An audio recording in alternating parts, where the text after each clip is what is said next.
It is April 30th, 2026. Trump National Doral, Miami. The Cadillac Championship is underway, and Jordan Spieth has just walked off the course after firing a stunning 765, his best round of the entire season. His iron play is sharp, his confidence is back, and for the first time in a long time, he looks like the player who once dominated professional. But the reporters waiting for him at the microphone are not there to ask about Bird. They are there because just hours earlier, the entire financial foundation of LIV Golf had cracked open. And they want to know what Jordan Spieth, one of the most respected voices in professional golf, thinks about it. What he said next sent shockwaves through every locker room, every boardroom, and every corner of the golf world. 7 words.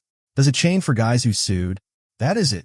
That is the question that nobody in power wanted asked out loud. And Spieth asked it anyway, calmly, clearly, and on the record. To understand why those 7 words matter so much, you need to understand the war that has been tearing professional golf apart for the last 4 years. Because none of this starts in Miami. It starts in 2021.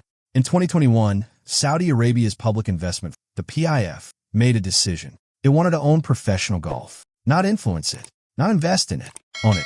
And it had the weapon to do exactly that, guaranteed money. Not prize money earned through competition, but guaranteed contracts worth tens of millions, sometimes hundreds of millions of dollars, simply to show up and play. Phil Mickelson was the first to pull the trigger. A 6-time major champion walking away from everything the PGA Tour had given him. The platform, the legacy, the loyalty of an entire fan base. Then came Cameron Smith, the reigning Open champion. Then Bryson DeChambeau gone. And then, the one that stung the most, Jon Rahm, reportedly signing a $300 million deal to join LIV in December 2020. The PGA Tour was bleeding. Players were leaving, sponsors were nervous, and the fans were confused and angry. But here is where the story takes a much darker turn. In August 2022, 11 LIV players did not just leave the PGA Tour. They did not just take the Saudi money and walk away quietly.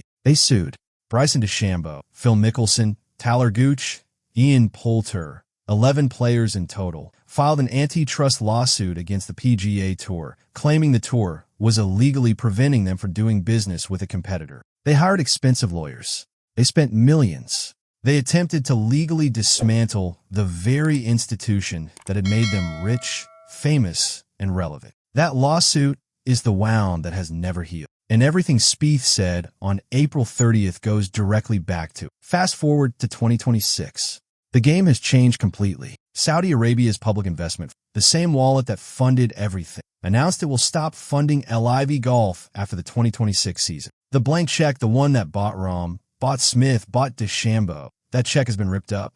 And suddenly, the players who were laughing their way to the bank are not laughing. Representatives for multiple LIV Golf players had already begun quietly making phone calls to PGA Tour officials, exploring options, testing the waters, and asking very carefully, can we come back? But there is already a precedent in place, and it is not a gentle one. Brooks Koepka, 5-time major champion, returned to the PGA Tour in January 2026, and the price was steep. His return came with a $5 million donation to various charities that he and the tour selected. He received no access to PGA Tour equity shares for 5 years, a restriction that could cost him between $50 and $85 million. He earned no FedEx Cup bonus money for 2026, and he had 0 sponsor exemptions into signature events. As evidence of that last point, on the very same day Spieth was firing his 65 at Doral, Koepka was sitting in the parking lot as the second alternate, hoping someone would withdraw so he could get tee time. Nobody did. Koepka paid the price. He accepted the punishment. He came back. But then PGA Tour CEO Brian Rolab made something very clear when speaking to the Wall Street Journal. There were rules, and they were broken. With rules comes accountability. He added that the circumstances surrounding Koepka's return were unique because Koepka was no longer under contract with LIV Golf, and critically, that Koepka's path would not be treated as a precedent if and when others sought to do the same. That statement landed like a grenade in the golf world, and it set the stage for everything Spieth was about to say. After his 65, Spieth faced the reporters. They asked him what should happen to the LIV players who now want to return. And he gave an answer that was measured, careful, and absolutely devastating in its precision. I'm not sure if it should be the same for everyone, he said. I know olive branches were given out, a couple months ago. Brooks took him up on it, so I'm not sure what would now change. Then he went further. If there's a system for Brooks and a system for Patrick Reed, does that stay the same for guys in the same category as those two coming back, or does it change now? Does it change for guys who sued and dropped their membership? There it is, right there, in public on the record, the question that every PGA Tour player had been thinking for months finally said out loud. Spieth was not angry. He was not pointing fingers or demanding punishment. But sometimes the most powerful thing a person can do is ask the right question at the right time. That is exactly what he did. He closed with this. There's just a lot of different things that happened over the last 4 years. I'm kind of glad I'm not in that room, and I trust the guys that are in that room to make the right decision. The reaction from inside the locker room told you everything about how deep these wounds really go. Brian Harman, the 2023 Open champion, was asked the same question and was more direct than Spieth. I think there should be something, he said. I'm not smart enough to tell you what that is. That's other people's jobs. But then Harman explained the real reason, and it cut straight to the heart of this entire situation. There's still some sentiment out here, especially with all the lawsuit stuff. That stuff's going to be tough to get past. And then came the line that perfectly defined where things stand right now. We play with all those guys in the majors, so I think there should be a path back. But Harman was equally clear that a path back is not the same thing as a welcome. Cameron Young, who was sitting at the top of the leaderboard at Doral after shooting an 8 under 64, was diplomatic, but his meaning was unmistakable. I think having Brooks back has been great, he said. But honestly, it's not for me to decide. Translation: Brooks is welcome. The rest of them? Cameron Young did not say another word. Then there was Lucas Glover, the newly elected chairman of the Player Advisory Council, who begins a 4-year term on the PGA Tour Policy Board in June. This is the man who will actually be in the room where these decisions are made, and he did not dance around it. I will never begrudge anybody for making a decision for the betterment of their career, their life, whatever that may be, he said. Fair, reasonable. But then came the hammer. But do I think they should abide by the pathways back and pay the same penalties that the previous people have paid? Absolutely. Not maybe. Not we'll see. Absolutely. When asked specifically about the players who sued, Glover chose his words carefully, but was telling, I'm sure the tour is working diligently to figure all that out. In practical terms, that means the lawyers are already in the room. Scottie Scheffler, the world number 1, had perhaps the most memorable non-answer of the day. I just got off the golf course, he said, laughing. I don't know what you want from me. He walked away. And then there was Tom Watson, whose take was the harshest. Watson stated plainly that when the LIV players left, they should have been banned for life, and that if he were commissioner, that is exactly what he would have done. He acknowledged the tour saw it differently, but made clear his belief that at minimum, any returning player should spend a year on the Korn Ferry Tour to re-qualify, a penalty that would be humiliating for former major champion. Wyndham Clark, speaking back in January after the Koepka return was announced, had already put the frustration plainly. It's kind of frustrating that he's able to get the cake and also eat it. And if you would have told me that I could have gone for a year and a half, make a boatload of money, and then be able to come back, play on the tour, I think almost everyone would have done that. The players knocking on the door are not fringe names. These are some of the most recognizable figures in the sport, and each of their situations is complicated in a different way. Jon Rahm reportedly signed a $300 million deal to join LIV. The PGA Tour sent him an offer to return as a member before the February 2026 deadline. He turned it down.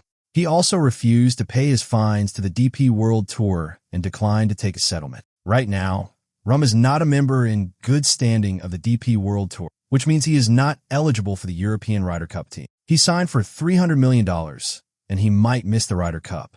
Let that sink in. Bryson DeChambeau was reportedly seeking as much as $500 million to re-sign with LIV. $500 million.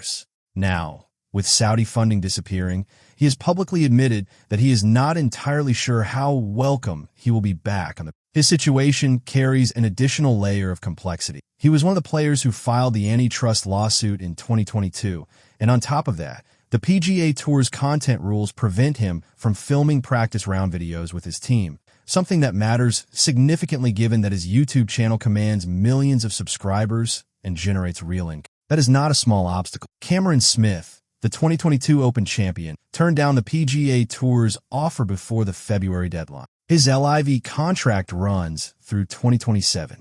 And here is the detail that makes his situation uniquely complicated. Cameron Smith is a stakeholder in his LIV franchise. He owns a piece of it. That means his exit is not just a contractual matter. It is a financial and legal puzzle that most people have not even begun to work through. Phil Mickelson, the original defector, the first domino, missed the cutoff of the returning member program by less than 1 year. And according to the PGA Tour, the door will not necessarily open again. A 6-time major champion, potentially locked out of the PGA Tour forever. The story of these men is ultimately about choices, consequences, and what happens when the money runs out. Here is where everything lands. The Saudi money is gone. LIV Golf is on life support. The players who left for billions in guaranteed money are now quietly dialing the same tour they sued, the same tour they tried to dismantle in court, asking if there is any way back in. And Brian Harman offered an important caution that not enough people are acknowledging. LIV is not finished. They could secure funding from another source. They have players who move the needle globally. Until players are actually confirmed to be returning, this remains an unresolved situation, not a solved one. But the central tension is already clear. The fans want the best players competing in one place. The players who stayed want accountability, not amnesty. And the PGA Tour's leadership is now in a room with lawyers trying to figure out where the line gets drawn and whether that line moved, depending on whether a player simply left for money or left, then sued the institution that built them. That distinction, the one Jordan Spieth put on the table at Trump National Doral in front of a room full of reporters, is the question that will define professional golf's next chapter. While all of this chaos surrounds him, Jordan Spieth is chasing history of his own. He has won the Masters, the U.S. Open, and the Open Championship. He needs only the PGA Championship to complete the career Grand Slam, one of the rarest achievements in all of sport. Only 6 players in history have done. Gene Sarazen, Ben Hogan, Gary Player, Jack Nicklaus, Tiger Woods, and Rory McIlroy. Spieth wants to be number 7. He has not won since 2022, but his form through the 2026 season, 4 top, 12 finishes, a T12 at the Masters, and now a 65 to open at Doral, suggests the game is coming back. When asked about chasing the Grand Slam, his answer was almost philosophical. The easiest way to do it is to try not to, in a weird way. Just go out there, get a good game plan, and attack it. Think about what it would mean if Spieth completes the career Grand Slam. The man who stayed. The man who asked the question nobody else would ask, standing on golf's biggest stage as a symbol of everything the PGA Tour fought to preserve, while the players who left, the ones who sued, watch from the outside. That would be a story for the ages. And right now, it is entirely possible. The lawyers are talking. The deals are being shaped. And the decisions coming out of that room will echo across professional golf for the next 20 years.